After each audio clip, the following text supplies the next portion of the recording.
bonsoir à toutes et à tous, chers camarades, pour cette dernière formation de l'année de la GRS consacrée à la politique de la ville. On va tout de suite commencer sur, entre guillemets, les chapeaux de roue.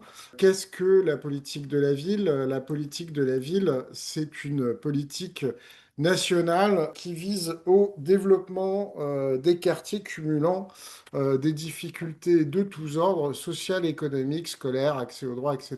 Donc, l'objectif de cette politique publique, c'est de réduire les inégalités entre ces quartiers de la politique de la ville et les territoires qui sont autour d'eux. Et donc, évidemment, d'améliorer les conditions de vie des habitants dans ces quartiers.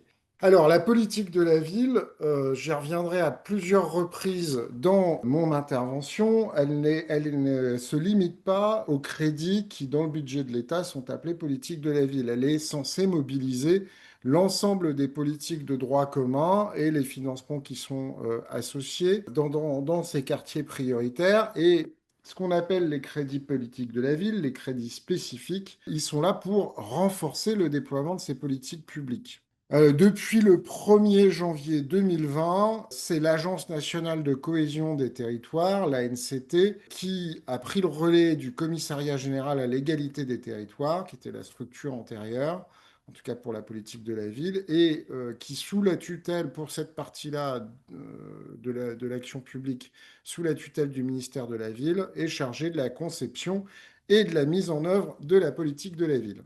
C'est quoi et ça concerne qui? Donc, vous l'avez compris, c'est une politique de cohésion urbaine et de solidarité nationale et locale. Elle est aujourd'hui encadrée par la loi Lamy qui a été promulguée en février 2014. En février 2014, on avait 1500 quartiers, 812 communes réparties en 435 contrats de ville qui concernaient un peu plus de 5 millions d'habitants, 8% de la population. Cette géographie prioritaire a été actualisée pour l'Hexagone fin 2023, pour l'Outre-mer fin 2024. On compte aujourd'hui presque 1600 quartiers prioritaires, alors que par rapport aux quartiers qui avaient été définis en 2014-2015, une quarantaine sont sortis, concernent 822 communes, et il y en a 48 qui sont entrantes, hein, ce qui veut dire qu'il y en a beaucoup qui sont sortis puisqu'il y en a 10 de plus. Et on a un peu plus de 400 contrats de ville, sachant que tous ces chiffres nationaux sont à mettre en attente du vote de la loi spéciale qui est en train d'être examinée sur Mayotte pour la reconstruction de l'île après le passage du cyclone Chido. La politique de la ville aujourd'hui, donc, c'est à peu près 6 millions d'habitants, plus de 5 millions dans l'Hexagone. C'est les chiffres de la population municipale de 2020. 700 000 en Outre-mer, en très forte augmentation en Outre-mer, hein, plus 16% de la population. Et c'est donc 9% de la population nationale. On pourra y revenir dans la discussion. Pour la France hexagonale, je peux donner un certain nombre de détails parce que on va dire que les typologies des quartiers n'ont pas encore été faites dans le détail en Outre-mer. Mais on a un taux de pauvreté de 43, de 44%, une part des 16-25 ans non scolarisés et sans emploi de 27%, et une part des familles monoparentales de un tiers des familles. Donc ça, c'est ce qu'on trouve dans les quartiers politiques de la ville. Pour l'Hexagone, ça vous donne une idée du profil social d'un certain nombre de ces quartiers. Là, je vous ai mis la carte actuelle des quartiers de la politique de la ville, actualisée par l'Office national, l'Observatoire national de la politique de la ville, suite à l'actualisation de la géographie prioritaire en 2024 et 2025, hein, l'Observatoire national de la politique de la ville, qu'une partie des parlementaires et du gouvernement souhaiteraient supprimer. Voilà, bon, ça vous donne une idée des territoires qui sont touchés et on reviendra effectivement sur cette nouvelle géographie prioritaire en fin de présentation et dans nos débats. Voilà. Alors, c'est une nouvelle politique publique, ou plutôt cela a été une nouvelle politique publique, puisque c'est une politique publique qui est née il y a une cinquantaine d'années et qui visait à répondre aux premiers dysfonctionnements, on va dire, sociaux des grands ensembles qui avaient été construits massivement après-guerre dans les années 50 et 60.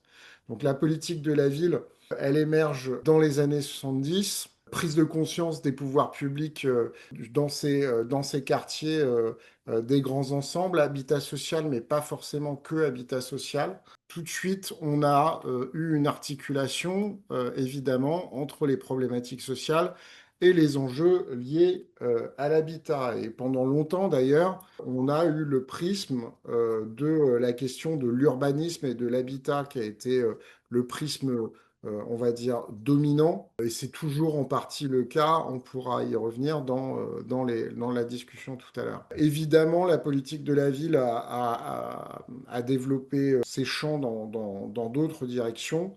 Prévention spécialisée, insertion professionnelle et sociale des jeunes, la participation citoyenne, l'éducation, évidemment, on en reparlera tout à l'heure. Les mesures et les dispositifs se sont succédés, superposés, avant une structuration et une institutionnalisation.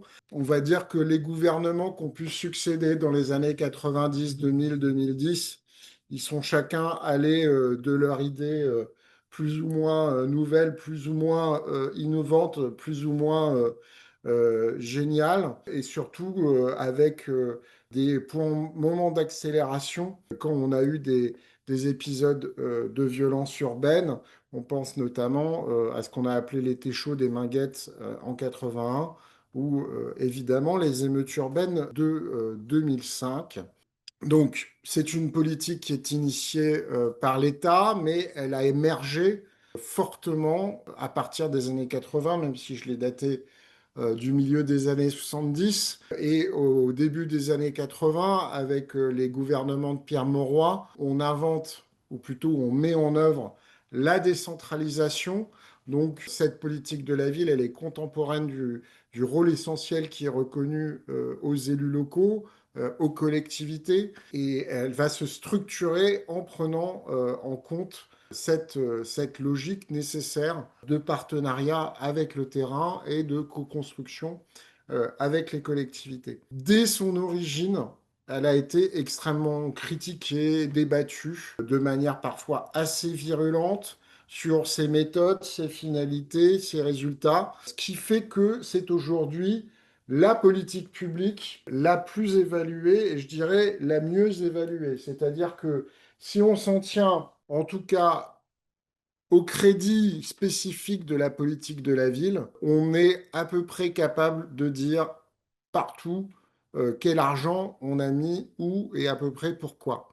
Ce qui n'est pas forcément le cas des autres politiques publiques, on y reviendra. Et malgré toutes ces critiques, elle a survécu à toutes les alternances. Même quand vous avez des gouvernements de droite extrêmement caricaturaux, comme ça a été le cas avec la présidence Sarkozy, c'est malgré tout sous Sarkozy qu'il y a le premier plan Borloo et on voit des champs d'application qui s'étendent, des organisations, des ingénieries, des dispositifs, des crédits spécifiques qui se structurent de plus en plus.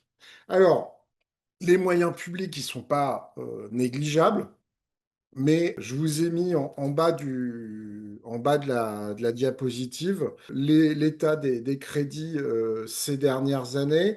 On est autour de 600 millions d'euros par an, uniquement pour les crédits spécifiques, ce qui est en réalité très faible par rapport aux mécanismes de péréquation territoriale qui peuvent exister, alors qui sont organisés par l'État entre les communes, et aux crédits publics qui, par ailleurs, pour les autres politiques publiques, sont mobilisés sur le quartier, mais pour lequel on a le plus grand mal à chiffrer l'argent ce qu'on appelle des crédits, les crédits de droit commun, la mobilisation des crédits de droit commun, c'est-à-dire les politiques publiques normales sur ces quartiers prioritaires.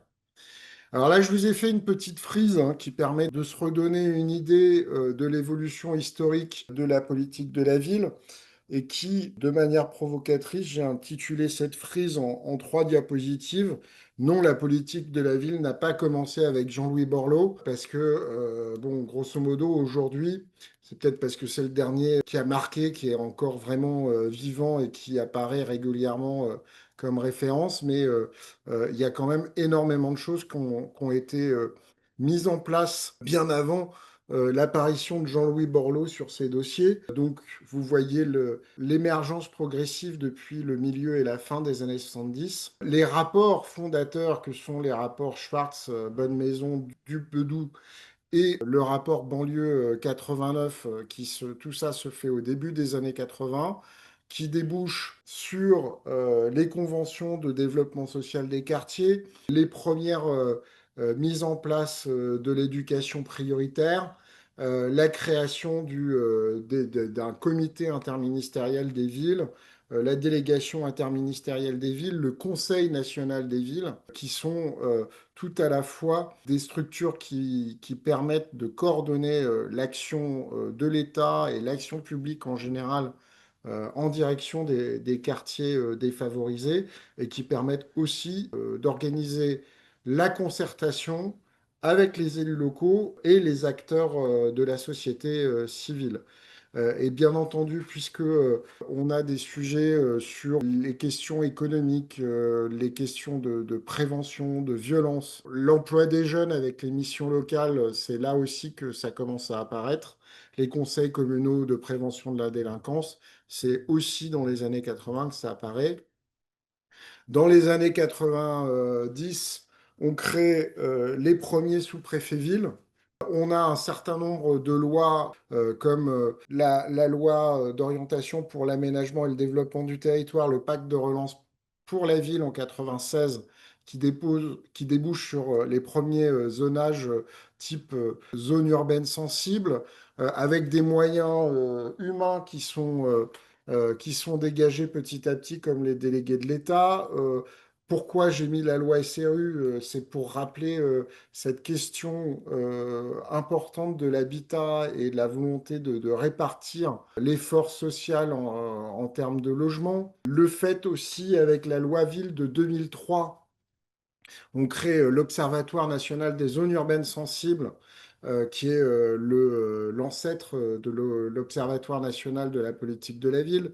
On crée l'Agence nationale de renouvellement urbain en 2004. Et en 2008, on crée les délégués du préfet, qui vont être le répondant à ce que vous connaissez peut-être dans vos territoires, qu'on appelle en collectivité les chefs de projet politique de la ville, qui, dans les années 90 et 2000, étaient cofinancés entre l'État et les collectivités et qui, de plus en plus, ont été financés uniquement par les collectivités. L'État, ayant perdu la main sur ce qui se passait sur le terrain, a fini par créer les délégués du préfet.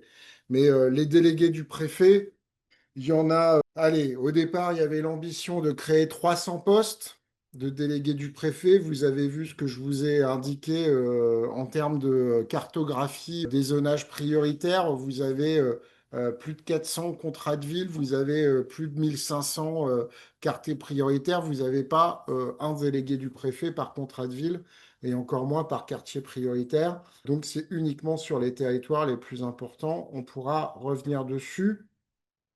Et donc, on y reviendra aussi tout à l'heure, la loi Ville et cohésion urbaine, qui est la dernière grande loi d'organisation de la politique de la ville, qui date de 2014, c'est ce que j'appelais tout à l'heure la loi Lamy.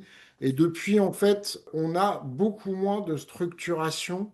On vit sur ce qui s'est passé avant, avec l'émergence de nouvelles propositions de dispositifs, mais avec, je dirais, moins de cohérence en termes de structuration légale et moins de cohérence en termes de structuration de l'État. D'une manière générale aussi, on peut considérer que depuis la loi Lamy et depuis François Lamy, on a une valse des ministères de la ville et on a une disparition d'un véritable discours politique gouvernemental sur la politique de la ville, ce qui peut poser d'autres problèmes. Et c'est pour ça que tout à l'heure, parmi les émeutes urbaines, de manière structurante, j'ai pas cité les émeutes qui ont eu lieu pendant une semaine après le meurtre de Naël Merzouk à Nanterre, parce que pour le coup, on peut se dire que la réponse n'a pas été à la hauteur de ce qui avait pu se passer sur des territoires beaucoup plus larges que les émeutes de 2005. Et vous avez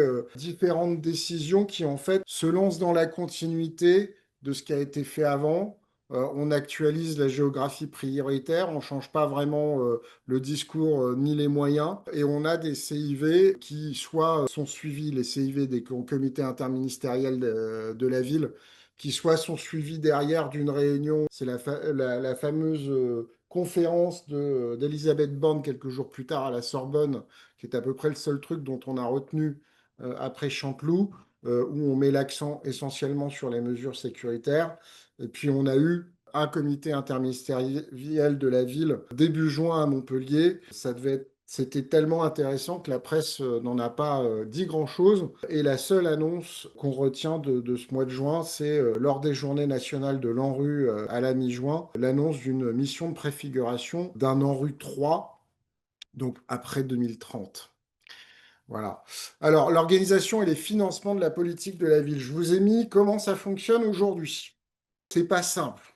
C'est pas simple parce que vous avez plein de ministères qui sont, on va dire, concurrents ou qui interviennent parfois pas forcément de manière cohérente entre eux et que vous avez une multitude de structures administratives qui sont censées organiser l'action de l'État. En 2020, quand le gouvernement et quand Julien de Normandie avec Emmanuel Macron et comment elle s'appelait, qui est une ancienne sénatrice, ont créé l'Agence nationale de cohésion des territoires en fusionnant le commissariat général à l'égalité des territoires avec l'EPARECA et quelques autres structures. On a séparé le côté administration centrale qui contrôle les crédits du fonds des services qui sont censés organiser sur le fond et la doctrine de la politique de la ville et de ses dispositifs. Donc c'est la DGCL, la Direction générale des collectivités locales, qui dépend du ministère de l'Intérieur essentiellement, qui a les sous, et c'est l'Agence nationale de la cohésion des territoires qui organise la politique publique, politique de la ville. Par ailleurs, vous avez l'Agence nationale de renouvellement urbain et l'EPID, qui sont les structures de deuxième chance et de réinsertion, pour faire vite, qui effectivement reçoivent une partie de leur financement de la DGCL, mais par exemple, l'essentiel du financement de l'ANRU vient absolument pas de l'État. Il y en a 8 milliards qui viennent d'Action Logement, il y en a 2 milliards qui viennent de l'Union sociale pour l'habitat, c'est-à-dire du mouvement HLM, et 1,2 milliard qui viennent de l'État, tout ça sur une quinzaine d'années, hein, parce que c'est pas plusieurs milliards d'un coup et par an, hein, on est bien d'accord. Alors, j'ai oublié, je me rends compte que je n'ai pas mis la légende de mes flèches qui s'entrecroisent. En rouge, on va dire que c'est une forme de rapport hiérarchique. En violet, c'est une forme de coopération administrative. Et en bleu, ce sont des consultations et des avis, hein. L'Observatoire national de la politique de la ville et le Conseil national des villes ne sont pas des administrations en tant que telles. Et par ailleurs, le secrétariat opérationnel de l'Observatoire national de la politique de la ville, comme le secrétariat opérationnel du Conseil national des villes, sont portés par des services de l'Agence nationale de la cohésion des territoires. Voilà. Alors, chose beaucoup plus intéressante, c'est que la politique de la ville, comment ça marche sur un terrain, c'est-à-dire comment ça marche à l'échelle des agglomérations, puisque ce sont aujourd'hui les agglomérations, c'est les intercos qui sont chargés de piloter la mise en œuvre des contrats de ville et de la politique de la ville sur le terrain. Donc vous avez un schéma qui lui aussi est assez complexe, puisque la politique de la ville, dès le départ, s'est voulu une politique publique, partenariale, coopérative, on va dire, où on n'a pas un État essentiellement prescripteur. Alors, autoritaire, ce serait un peu excessif, mais on a un État animateur. On a un État qui a aussi quand même un peu les sous, puisque l'essentiel des crédits pour développement des quartiers prioritaires viennent de l'État. Mais ils ne viennent pas que de l'État, ils viennent aussi beaucoup des collectivités locales et au premier chef des communes et des intercommunalités. C'est au niveau du préfet et du maire et du président de l'interco que s'organise le contrat de ville et le comité de pilotage du contrat de ville.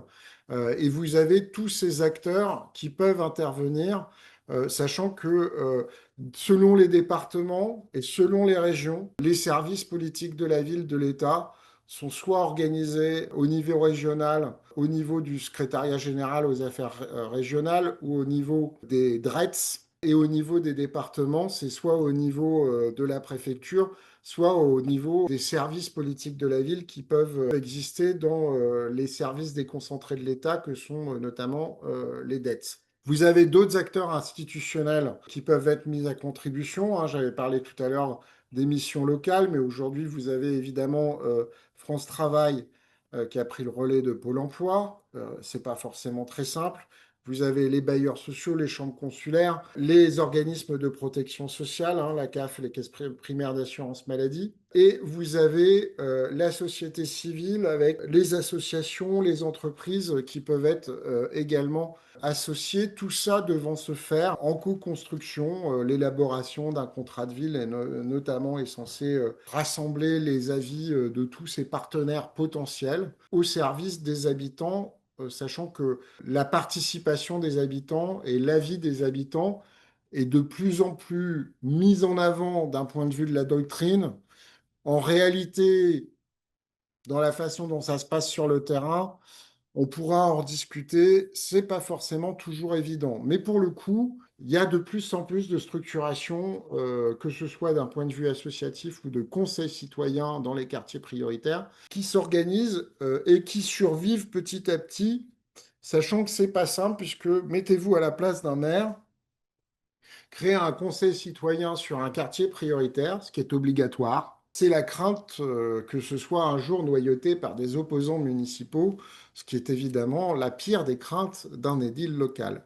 Je vous ai mis en haut au centre du schéma ce qui s'appelle CRPV. Qu'est-ce que c'est cet acronyme super moche?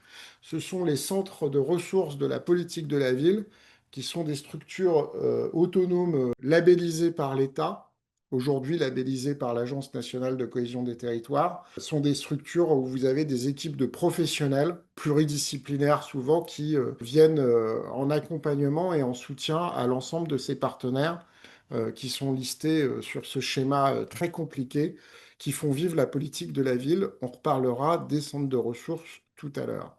Alors, le flouze, les crédits.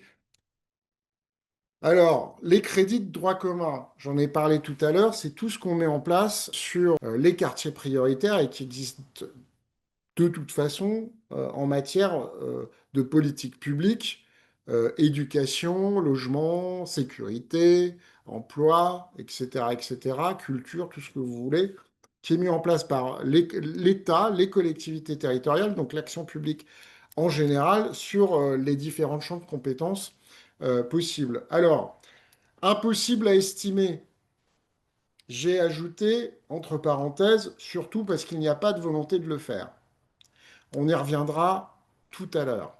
Les crédits spécifiques de la politique de la ville. Alors, si vous connaissez bien votre loi organique sur les lois de finances, vous savez qu'un budget de l'État, une loi de finances, est découpé en missions, par exemple la mission cohésion des territoires, et que ces missions elles-mêmes sont découpées en programmes.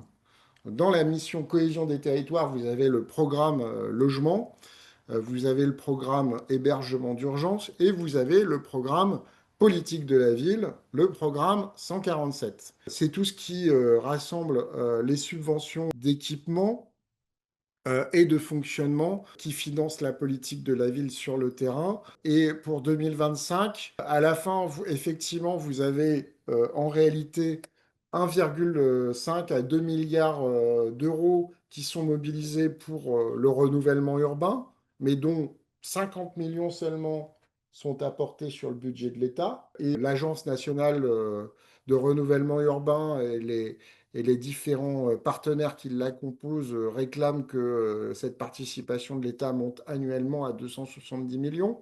Vous voyez, on a de la marge.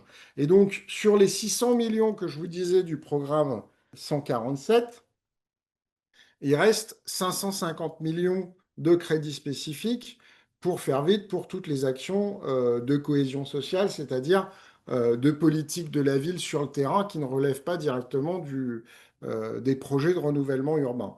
Sachant que les projets de renouvellement urbain, ça concerne beaucoup moins de quartiers et beaucoup moins de communes que les chiffres que je vous ai cités tout à l'heure pour l'ensemble des quartiers prioritaires. La politique de la ville, ce sont également des dépenses fiscales, le fameux abattement de taxes foncières sur les propriétés bâties, que les collectivités qui sont en politique de la ville peuvent signer avec les bailleurs sociaux pour faire des actions supplémentaires par rapport à ce qu'ils font. Donc, contrairement à ce que raconte la ministre déléguée à la ville, Juliette Méadel, depuis fin décembre, ça n'est pas pour faire de l'entretien.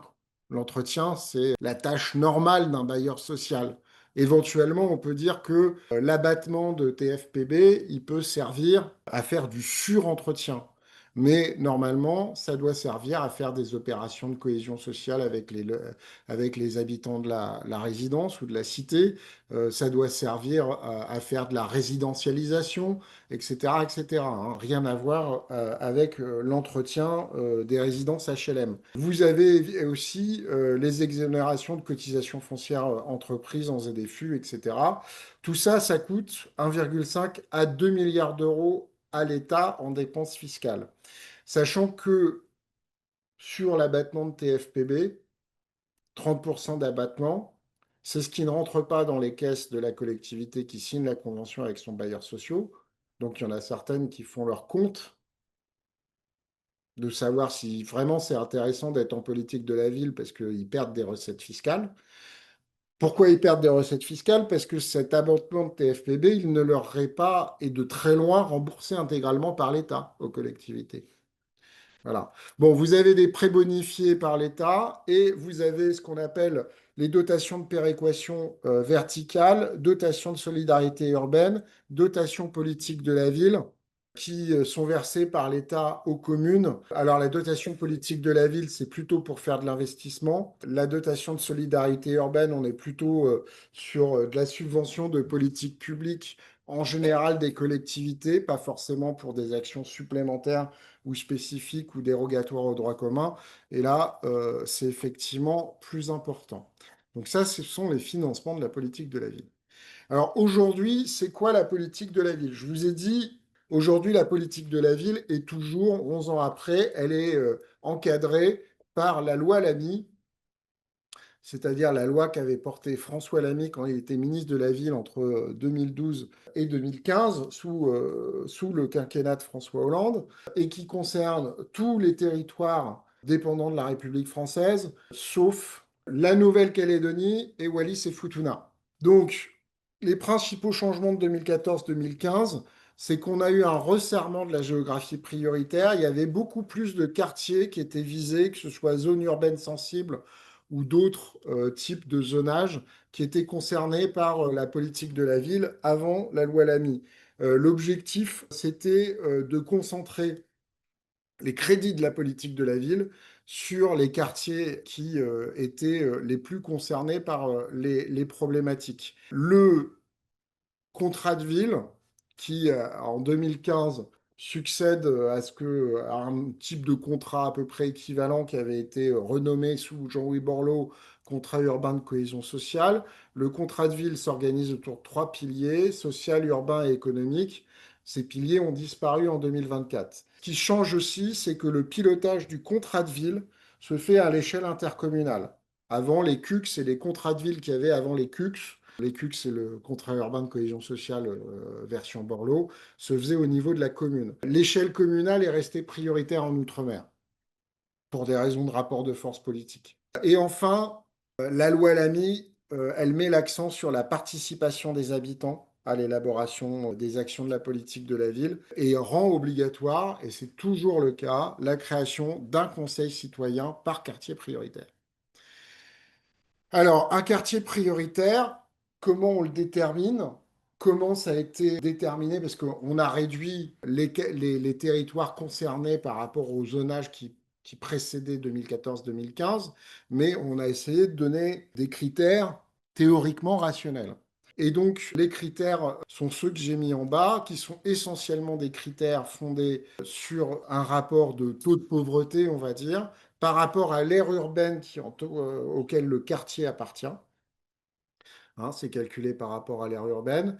Et le fait d'appartenir à des aires urbaines de plus de 10 000 habitants, que normalement, un quartier prioritaire de la politique de la ville doit faire plus de 1000 habitants.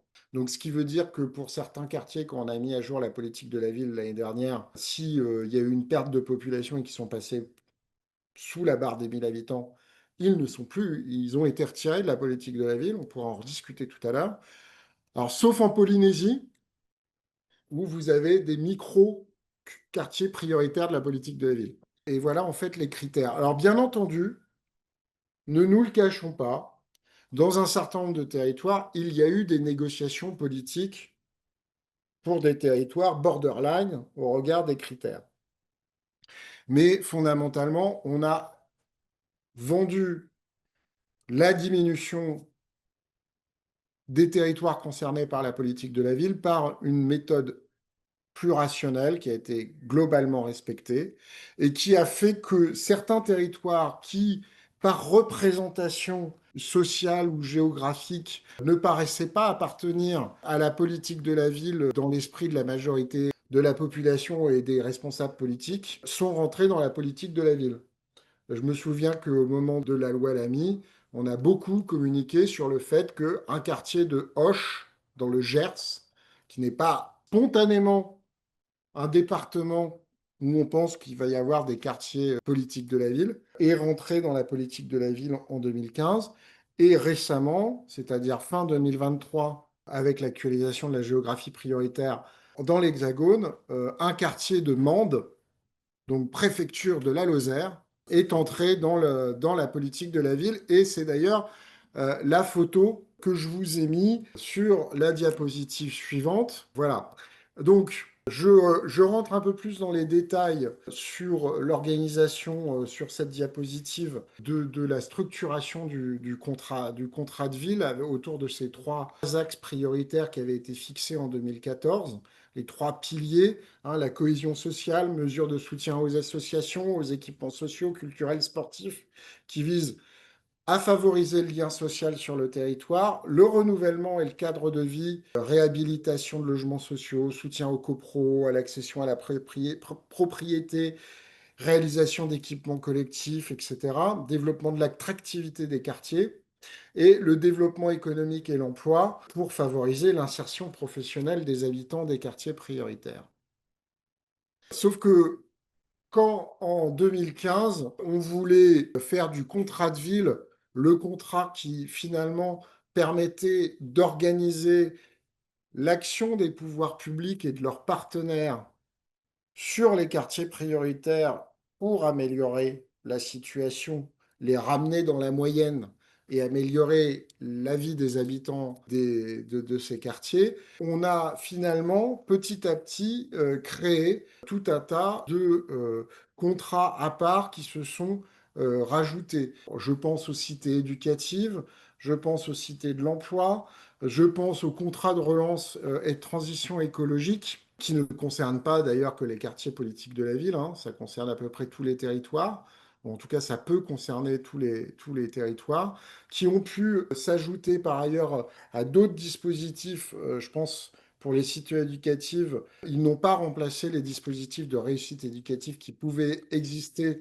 dans les territoires où on a mis en place des cités éducatives, sachant qu'il n'y a pas non plus de cités éducatives, tout comme il n'y a pas de cité de l'emploi dans tous les quartiers concernés par la politique de la ville, puisque ça s'est passé sur des logiques d'appel à projet. Par ailleurs, on a abandonné un certain nombre d'ambition. L'ambition qui avait été affichée au comité interministériel de la ville d'octobre 2003 à Chanteloup-les-Vignes, c'était de préparer une mise en cohérence de la géographie prioritaire ville et de la géographie prioritaire éducation nationale, éducation prioritaire, les réseaux REP et REP+. Cette ambition, aujourd'hui, elle est remisée au placard. Au passage, je pense que c'était, comment dire, un chantier assez complexe à mener. Voilà, on pourra y revenir dans le débat de la deuxième heure. Et puis, je vous ai dit, quand on a créé la seconde génération de contrats de ville version François Lamy, même si la seconde génération de contrats de ville, elle a été conçue dans ses lignes directrices sous Sabrina Agresti-Roubache, qui était secrétaire d'État à la ville des gouvernements Borne puis Attal. Donc les contrats de ville engagement quartier 2030, on ne fait plus référence aux trois piliers j'ai décrits dans la diapositive suivante et que j'avais rappelé au moment de la présentation de la loi Lamy. On a laissé aux partenaires, et donc essentiellement à l'État déconcentré local, à la commune ou à l'interco, la définition des axes stratégiques et donc des priorités d'action sur le terrain, en considérant que finalement ils connaissaient mieux le territoire et comment on pouvait adapter les politiques publiques et les actions qui pouvaient être menées sur le terrain. Et en l'occurrence, ce qu'on peut constater, c'est que de nouveaux axes qui n'apparaissaient pas forcément précédemment, en fonction des contrats de ville ici ou là. Une analyse nationale de cette nouvelle génération des contrats de ville va bientôt être rendue publique. De nouveaux axes apparaissent comme le vieillissement en quartier prioritaire, la transition juste. Alors c'est aussi beaucoup la transition dans les quartiers, la transition écologique dans les quartiers prioritaires, pour en revenir dessus, la santé mentale, etc., qui sont de nouveaux axes de travail et de nouveaux axes d'action à mettre en œuvre sur ces quartiers par les acteurs concernés. Alors, un petit focus sur le réseau État de la politique de la ville. Je vous décris ça rapidement. Donc, au niveau national, vous avez la Direction générale des collectivités locales, qui est censé être le bras juridique et financier de l'État sur la politique de la ville, et l'Agence nationale de cohésion des territoires, qui est censé être le bras organisateur et intellectuel de la politique de la ville. Au niveau régional, vous avez le préfet de région, les SGAR, les DRETS, Direction régionale économie, emploi, travail et solidarité, qui organisent la politique de la ville, et c'est un niveau qui est important parce qu'on parle toujours des préfets et des sous-préfets villes ou des préfets d'égalité, délégués à l'égalité des chances, on en parlera juste après, mais c'est au niveau régional qu'est situé ce qu'on appelle les responsables de budget opérationnel de programme depuis 2018, c'est-à-dire que ce sont les préfets de région et les services qui lui sont affiliés, SGAR ou SDRETS, ce sont eux qui décident de la délégation de crédits au territoire. Donc les crédits du programme 147, dont les crédits du programme de la politique de la ville. Voilà, donc c'est un pouvoir énorme, ce n'est plus la structure administrative de la politique de la ville qui se situe au niveau national, qui le décide. Donc avant même la création de la NCT. Donc évidemment, ça donne beaucoup moins de pouvoir en termes d'orientation et de prescription à la structure nationale de pilotage de la politique de la ville. Au niveau du préfet du départemental, vous avez évidemment les préfets de département, mais vous avez surtout les 10 préfets délégués à l'égalité des chances ou pour l'égalité des chances qui sont situés dans les départements les plus concernés par la politique de la ville. Vous avez 17 sous-préfets chargés de la politique de la ville qui gèrent dans des départements aussi assez prioritaires en la matière. Vous avez les sous-préfets à la cohésion sociale en Outre-mer. Alors, selon les territoires en Outre-mer, vous pouvez avoir non seulement des titres, mais surtout des missions qui se surajoutent, qui finissent par être à rallonge. Ces sous-préfets cohésion sociale qui gèrent la politique de la ville gèrent énormément de dossiers à côté, notamment le logement, la jeunesse, l'insertion professionnelle, etc. Ce qui fait qu'ils sont passez-moi l'expression, mais complètement débordés ou sous l'eau. Et vous avez, sans que ce soit des sous-préfets en titre, mais parfois des secrétaires généraux ou des sous-préfets d'arrondissement, vous avez 25 représentants préfectoraux chargés de la politique de la ville qui structurent dans les départements moins, on va dire, dans l'ordre de priorité de la politique de la ville, moins fortement concernés. Et vous avez les services en préfecture et sous-préfecture qui ont été énormément déshabillés, comme pour toutes les autres politiques publiques, et les services déconcentrés de l'État, direction départementale emploi, travail et sécurité, et direction départementale des territoires. On pourra discuter longtemps du fait que l'ensemble de ces services déconcentrés de l'État ont également perdu non seulement des prérogatives, mais aussi énormément d'effectifs. Et au niveau local, vous avez ceux dont je vous ai déjà parlé tout à l'heure, les délégués du préfet, qui étaient prévus d'être 300 initialement, qui aujourd'hui sont budgétés à hauteur de 291 postes, qui ne sont pas tous pourvus à l'heure où je vous parle, et avec des missions qui ont évolué, puisque bien entendu, au départ, ils étaient censés se suivre spécifiquement un quartier prioritaire, et puis la plupart du temps, en réalité, ils en suivent plusieurs, et puis sous l'autorité du PEDEC ou du sous-préfet ville, ils suivent aussi à l'échelle du département une thématique particulière de la politique de la ville. Bref, et dans des départements où vous avez peu de quartiers prioritaires et où vous pouvez avoir un délégué du préfet et que le département est très grand, ils passent leur semaine et leur année dans la bagnole à faire des kilomètres pour passer d'un quartier à un autre en lien avec la préfecture. Ça doit être une vie vachement sympa. Alors, des partenaires incontournables de la politique de la ville, on commence par ceux que je vous ai cités tout à l'heure, qui sont les centres de ressources de la politique de la ville, qui sont nés sur une trentaine d'années, entre 93 et 2024. Le premier en 93, c'est Profession Banlieue, qui est créé en Seine-Saint-Denis. Donc une vingtaine de centres de ressources de la politique de la ville, issus d'initiatives locales, labellisées par l'État, qui sont des structures autonomes sous forme d'associations ou de groupements d'intérêt public. Elles se sont développées pour renforcer et appuyer des politiques locales de constitution d'expertise et de formation. Il s'agit de contribuer à la qualification collective des acteurs politiques de la ville du terrain au niveau du département ou d'un territoire précis. Et ils ont développé tout un tas d'outils pour mieux connaître ce qui se passe sur le terrain, expertiser tout ça, produire de la connaissance.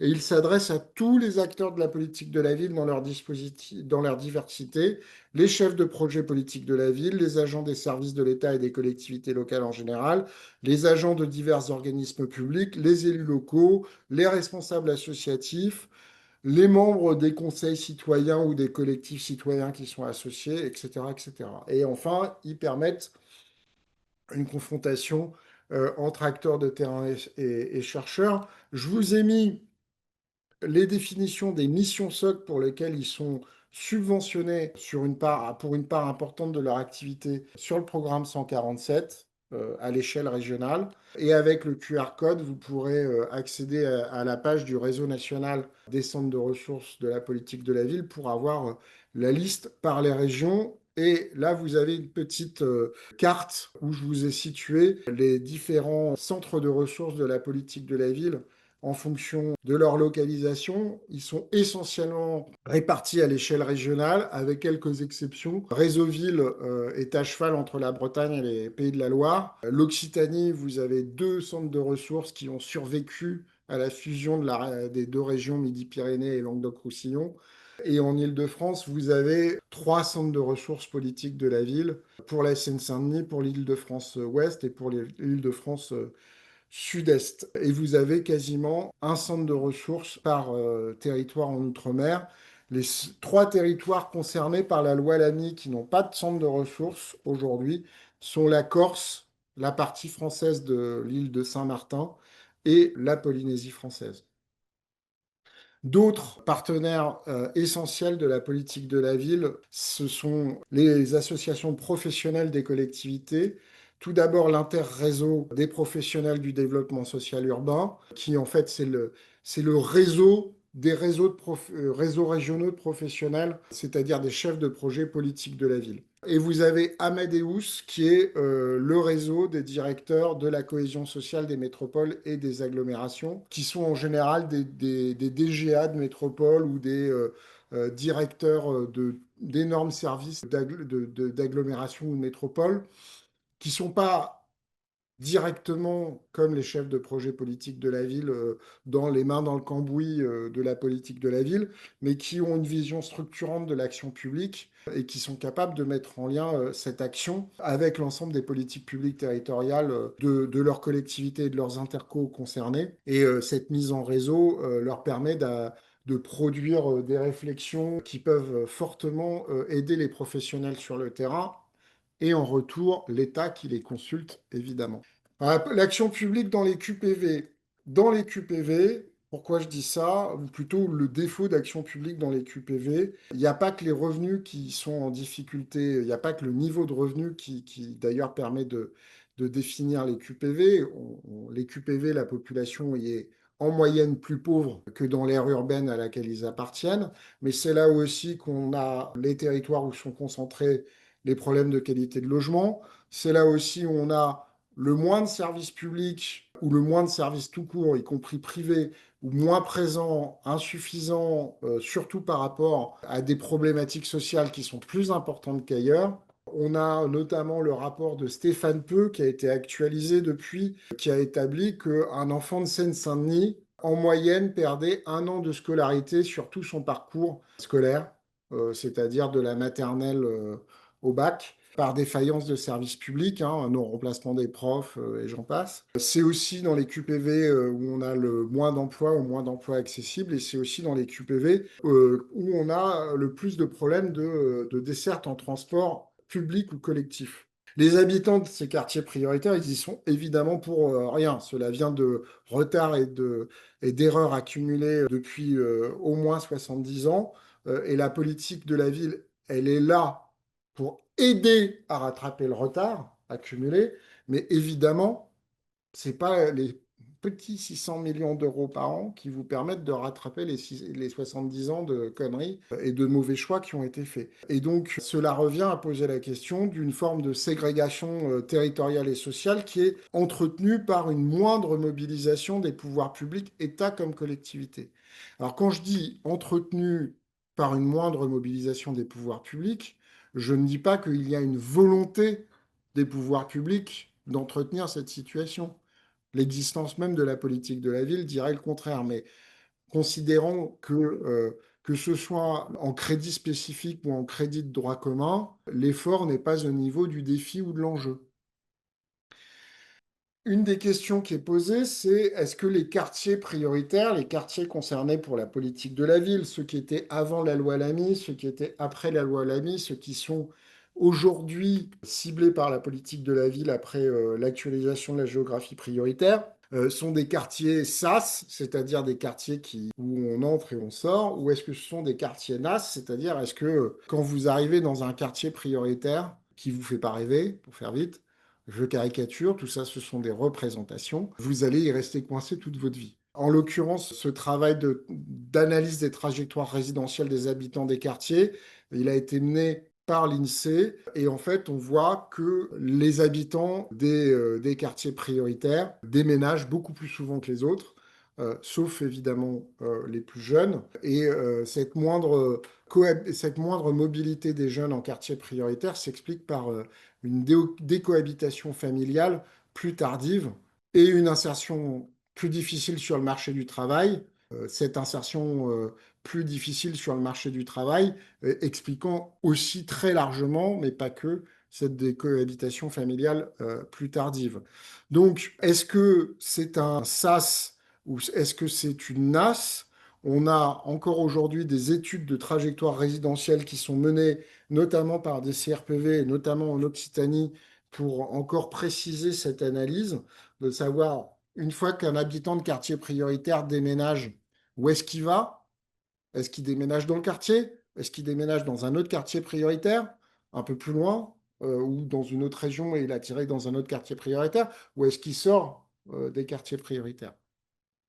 Donc tout ça est encore en cours, mais en tout cas, ce qu'a dit l'INSEE, c'est qu'en fait, les deux phénomènes coexistent. Vous avez à la fois un effet sas et un effet nas. L'effet sas, il est illustré par l'amélioration du niveau de vie des sortants et des gens qui ne font que passer dans un quartier prioritaire et que les gens qui... et vous avez finalement une alimentation permanente de nouvelles populations en difficulté qui viennent arriver dans les quartiers prioritaires. Mais c'est une certaine manière assez logique, puisque c'est quand même dans ces quartiers prioritaires que vous avez l'habitat social en majorité et que vous avez l'habitat très social, ce que les spécialistes du logement social appellent les PLAI, en priorité. Et l'une des mesures qui avait été annoncée à Chanteloup-les-Vignes en 2023 au comité interministériel des villes, c'était le fait qu'on ne loge plus les DALO, les familles, les foyers concernés par le droit au logement opposable, dans les quartiers prioritaires. C'est notamment une mesure qui est défendue et qui était défendue depuis très longtemps par un certain nombre d'élus communistes. Sauf que si vous ne logez plus les dallos dans les quartiers prioritaires, vous les logez où? Non seulement il n'y a pas de logement social ou moins de logements sociaux dans les quartiers plus favorisés, mais surtout, vous avez absolument pas dans ces quartiers plus favorisés, alors dans les quartiers très favorisés, j'en parle même pas, vous n'avez pas de logement très social. Hein. Les PLAI, vous en trouvez pas partout et vous les trouvez essentiellement en quartier prioritaire. Donc si vous ne logez pas les dallos là où il y a du PLAI, vous avez un effet ciseau en termes d'accès au logement qui est quand même dramatique. Et donc, ça va être ma conclusion, illustrée par deux photos de Magid Cherfi à son âge actuel sur l'affiche du film qui a servi d'adaptation à son bouquin à part de Gaulois.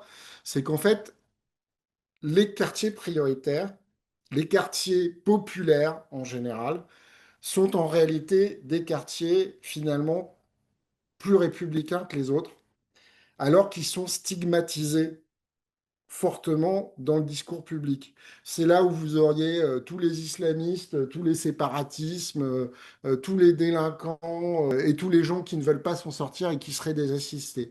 La réalité, c'est que les quartiers populaires aujourd'hui, les quartiers prioritaires parmi les quartiers populaires aujourd'hui, jouent le rôle que les quartiers populaires, que les quartiers ouvriers au XXe siècle ont toujours joué. C'est-à-dire un endroit où on s'installe en partie parce qu'on vient d'ailleurs. Les quartiers prioritaires sont les premiers quartiers où les primo-arrivants en termes d'immigration s'installent. Et pas uniquement parce qu'ils ont envie de se retrouver avec des gens de la même condition ou de la même origine qu'eux, mais parce que c'est là, je l'ai dit, où il y a le logement social. C'est là aussi où ils vont être confrontés, où ils vont pas être confrontés, où ils vont recevoir en plus de l'action publique, des phénomènes de solidarité sociale, de solidarité spontanée entre habitants, qui vont potentiellement leur permettre de s'intégrer socialement, culturellement, économiquement au pays et plus largement, une fois s'il ne s'agit pas d'immigrants, de manière générale. Donc, en fait, les quartiers prioritaires, les quartiers populaires sont ceux qui permettent à ces populations de s'adapter au pays et éventuellement d'envisager un jour un avenir social et un avenir tout court ailleurs, soit dans une ou deux générations. A contrario, un quartier peut quitter la géographie prioritaire pour de bonnes ou de mauvaises raisons. Je disais tout à l'heure, mauvaises raisons, des prises démographiques. Vous détruisez du logement où les gens se barrent parce qu'ils n'en peuvent plus. Vous avez donc une baisse de la population sur le quartier. Vous passez en dessous du seuil des 1000 habitants. Vous n'êtes plus en quartier prioritaire, mais tous les problèmes qui existaient avant perdurent. C'est une sortie pour une mauvaise raison. Évacuation des populations, ou en tout cas évacuation d'une partie des populations socialement défavorisées par changement de l'habitat. C'est ce qui se passe malheureusement dans beaucoup de programmes de renouvellement urbain. On y met de l'accession à la propriété, on y met de l'accession sociale à la priorité, on détruit du logement social, on détruit de la copro dégradée aussi, faut dire ce qui est, il n'y a pas de raison que l'habitat insalubre perdure non plus. Vous augmentez mécaniquement le niveau social de la population, mais vous dégagez aussi une partie de la population et qui va finalement finir par atterrir dans d'autres quartiers prioritaires où ils vont se surajouter potentiellement aux difficultés sociales, ou comme on le voit dans certains territoires périurbains, où ils vont finir par atterrir dans des endroits où vous avez moins de services publics, plus de difficultés de transport, etc., et où vous n'aurez pas d'action. Voilà. Donc ça, c'est aussi une mauvaise raison. Et puis, vous pouvez avoir une élévation du niveau social général par amélioration de la situation économique générale du territoire et de l'aire urbaine à laquelle ils appartiennent, ce qui fait que la population se sent mieux, le taux de pauvreté baisse dans le quartier, etc., etc. Mais vous avez aussi des quartiers où la politique de la ville, par son action, par la mobilisation du droit commun, par la volonté politique, et quand je dis politique, ce n'est pas uniquement des élus hein, ou de l'État, mais la volonté politique et la mobilisation de l'ensemble des acteurs du territoire ont réussi à transformer le quartier sans virer la population en lui en permettant d'accéder à autre chose. Voilà. La difficulté, c'est que comme vous avez des quartiers qui sont des sas, c'est-à-dire qu'à chaque fois qu'il y a une population qui était défavorisée et qui s'élève socialement et qui va voir ailleurs, parce qu'elle en a enfin la possibilité, elle est remplacée par une population qui arrive et qui est elle-même défavorisée, ou sans arriver, sans venir de l'étranger, qui vient d'un autre quartier prioritaire et s'installe dans le quartier avec les mêmes difficultés sociales.